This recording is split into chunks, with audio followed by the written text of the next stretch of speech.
Salut, dans cette vidéo, je vais te montrer donc là en direct ce qui se passe en fait sur le BCH BTC. Donc le BCH BTC, là, il était super hausse. Donc là, si on regarde les échelles 4 heures, tout ça, donc moi je l'avais pris dans les 30 et quelques, ou 31 quelque chose. Donc là, il est à 34 573 là en ce moment. Donc en une heure, on voit qu'il a une grosse mèche acheteuse. Donc là, dans l'heure, il a vraiment été propulsé à la hausse. Puis là, en fait, j'ai mis une alerte en une minute sur le croisement de la moyenne mobile 25, en une minute, en me disant que je pourrais peut-être vendre à ce niveau-là. C'était pas certain, mais c'est un niveau où je pourrais vendre, ou sinon je regarderai après une autre échelle. Voilà, donc si je devais vendre à ce niveau-là, en fait, comment je réagis? Eh ben, je fais ça, ok, je vois que là, il a percé mon niveau. Donc, bon, là, la vidéo, je la fais un petit peu tardivement. Je voulais lancer plus tôt, mais le mouvement était tellement rapide que j'ai pas pu le prendre avant que ça franchisse. Et du coup, je regarde le carnet d'ordre ici et je vois en fait qu'il y a de. Alors, à 92 tout à l'heure, j'avais une grosse résistance de 10 000. Il y avait 10 000 opérations ici. Et du coup, enfin, il y avait 10 000 BCH qui se vendaient. Et du coup, ça avait buté à 10 000 et après, il restait plus que 2 000. Ça avait buté à 92, il restait plus que 2 000. Et là, on est descendu en dessous puisque voilà, on est à 45,66, donc ça a percé les. Donc là, on a une résistance à 12 000, c'est pas assez suffisant. Ça a été dilapidé, donc il y a beaucoup de vendeurs, il y a beaucoup de ventes là qui se font. Donc voilà, donc moi je pense vendre à peu près à ce niveau-là. Donc là, je vais enclencher un signal de vente. Alors, je le fais un peu tardivement puisque du coup, je fais la vidéo malheureusement, donc ça me fait prendre le signal un peu tard. Ce que je vais faire, c'est que je vais vendre mon partiel. Je vais essayer de vendre à 81. Même, je vais peut-être vendre plus haut si c'est pas passé. Mince. Je voulais vendre plus haut puisque en fait, je viens de voir en haut que il y avait du 96 comme ça, donc je pouvais vendre plus haut. Bon, c'est pas grave, puisque effectivement, a priori, c'est bien descendu là. En quelques temps, 46,25. Donc là, par rapport au trader history de général, moi j'ai vendu à 80, ça devait être un peu en dessous. Donc là, ça a déjà été. Ensuite, c'était monté à 20, c'était descendu à 23. Donc bon, finalement, j'ai pas si mal fait que ça de vendre à 81. Alors si je regarde, elle est où mon opération? Elle est où? Elle est où? Ah non, j'ai vendu à 83, ok. Ok, c'est pour ça. La trigger condition, c'était si ça c'est supérieur à 80, donc ça fait un bond au-dessus de 80, donc ça a vendu à 83 en fait. Et j'avais 0,065. Donc je ne sais même pas si je serai encore dans le tableau là. Donc la grosse vague ici, voilà, j'étais ici. Et après les 83, c'est descendu à 600. Non, c'est monté à 600. Ah, 623, d'accord, c'est monté. Oui, parce que c'était 583, c'est monté. Bon, ceci dit, j'ai vendu qu'une partie.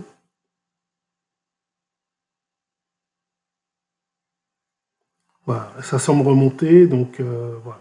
Pour l'autre partie, je vais rester plus long terme, du coup. Enfin, plus, puisque là, j'ai vendu sur court terme, puisque j'ai la possibilité de le faire en ce moment.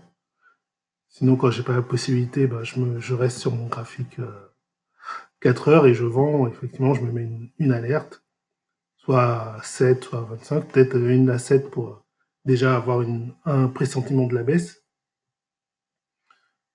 Enfin, généralement, je mets à 25. C'est vrai qu'à 7, ça colle, donc c'est pas forcément évident de bien. Mais bon, je pourrais me mettre une alerte à 7, et à chaque fois que ça va plus bas que 7, et ben au moins je suis alerté. Après, je décide ou pas de vendre, mais au moins je suis alerté. Mais bon, généralement, je le mets sur la moyenne mobile 25 sur 4 heures. Donc là, par exemple,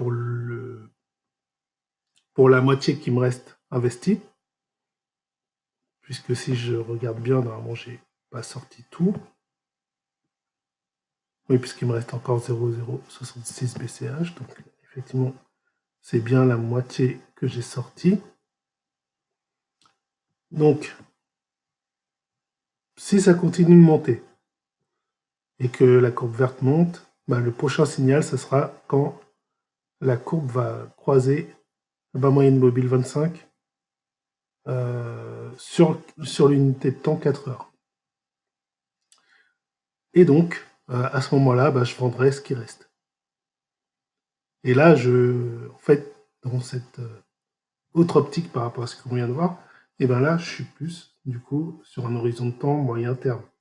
Alors que en vendant, comme je l'ai fait là, sur l'horizon de temps 1 heure, et ben, je suis plus sur c'était plus sur une prise de profit à court terme. Même si mon signal, je l'ai enclenché longtemps avant, là, j'ai vu une grosse mèche acheteuse. Je me suis dit, il y a un mouvement puissant. Donc, j'essaie de capter, en fait, ce mouvement puissant. Après, ça ne m'empêche pas de re-rentrer après. Hein. Je pourrais re-rentrer plus tard si je détecte un nouveau signal. Si je vois qu'il y a un nouveau signal, imaginons que, comme je le pense, ça commence à stagner, et ben, au bout d'un moment, il y aura peut-être une autre possibilité de rentrer dans le Bitcoin Cash. Et donc, je réinvestirai à ce moment-là. Voilà. Bon, en tout cas, je suis sorti. Je suis sorti à moitié, puisque j'ai eu la possibilité, effectivement, de faire un trade court terme, une sortie court terme. Mais sinon, sur ma stratégie de base, donc la moitié de ce qui reste, eh ben, je le sortirai sur un horizon plus long terme. L'horizon plus long terme, l'avantage, c'est que c'est moins stressant. On surveille moins le cours et puis voilà. On laisse porter le signal. Si c'était un bon signal, et ben, ça portera peut-être sur des jours et des jours et on se retrouvera à un niveau très intéressant. Par exemple, bah, rien que là, si je devais vendre maintenant sur le signal, imaginons que maintenant là, ça retraçait et que ça tapait le signal vert, je serais quasiment à 0,33, à quelque chose près à 0,33. Et ben, ça sera intéressant parce que j'ai acheté à 0,30 et quelques. Plus précisément, j'ai acheté à 0,3038. Donc c'est quand même un bon. Ça fait quand même un bon gain pour un signal qui a été acheté le 10, donc il y a 3 jours. Ou il y a 4 jours. Imaginons je vends à 0,33, du coup, ça me fait 8% de gain déjà. Là, j'ai vendu donc 8% de gain si je vends à 0,33. Donc c'est vraiment pas mal. Là, pour le signal que je viens de vendre, donc à 0,30 581, ma performance, elle est de 13%. Voilà. Donc sur cette partie-là que j'ai vendue, j'ai fait 13%. Ce qui est vraiment pas mal pour 3 jours de 3 jours de trade sur le BCH. Voilà, donc ben, j'arrête cette vidéo là, puisque c'était juste pour vous montrer ce petit truc là. C'était juste pour vous montrer ma petite opération en live. Et ben, je vous dis bon investissement. J'espère que cette stratégie ben, vous plaira. Peut-être que c'est une stratégie qui va vous plaire. N'hésitez pas à me le dire. Si c'est une stratégie qui vous intéresse, si vous essayez de l'employer, etc., on pourra peut-être échanger, il n'y a pas de souci. Allez, à plus, ciao.